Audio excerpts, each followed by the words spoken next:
CBS News has learned that former President Trump's legal team is planning to ask a Florida judge to appoint an intermediary to review the government's documents that were seized by the FBI at Trump's Florida estate. Many of those documents were top secret.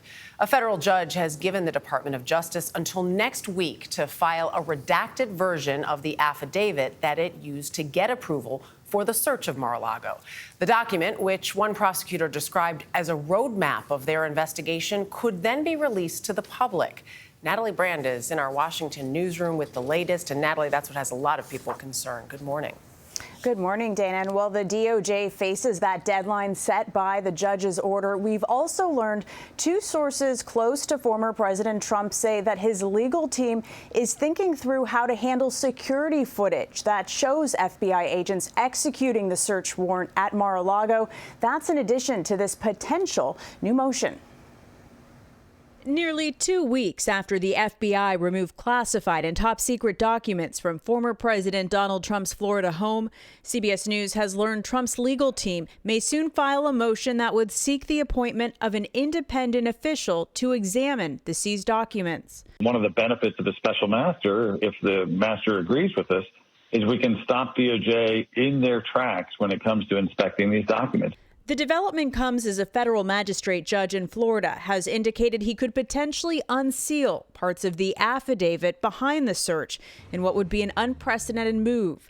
Judge Bruce Reinhart, who also signed off on the search warrant, has given the Justice Department until next Thursday to submit proposed redactions. Attorney David Weinstein previously served in the U.S. Attorney's Office for the Southern District of Florida. The meat of the affidavit, they're going through that with a fine-tooth comb, and they have to go through it not only sentence by sentence and paragraph by paragraph, but word by word. Court documents unsealed this week indicate possible crimes under investigation could be willful retention of national defense information, concealment or removal of government records, and obstruction of federal investigation. These are very serious charges. It doesn't matter who you are, what position you occupied when you were part of the government. The Department of Justice has described its investigation as one with national security implications, saying releasing the affidavit could do irreparable damage.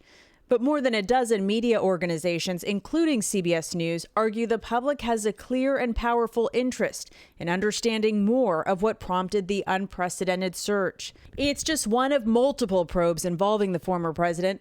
Former Vice President Mike Pence has signaled he's willing to consider testifying before the January 6th committee. If they present a formal invitation for the committee, I've said we'll give it due consideration.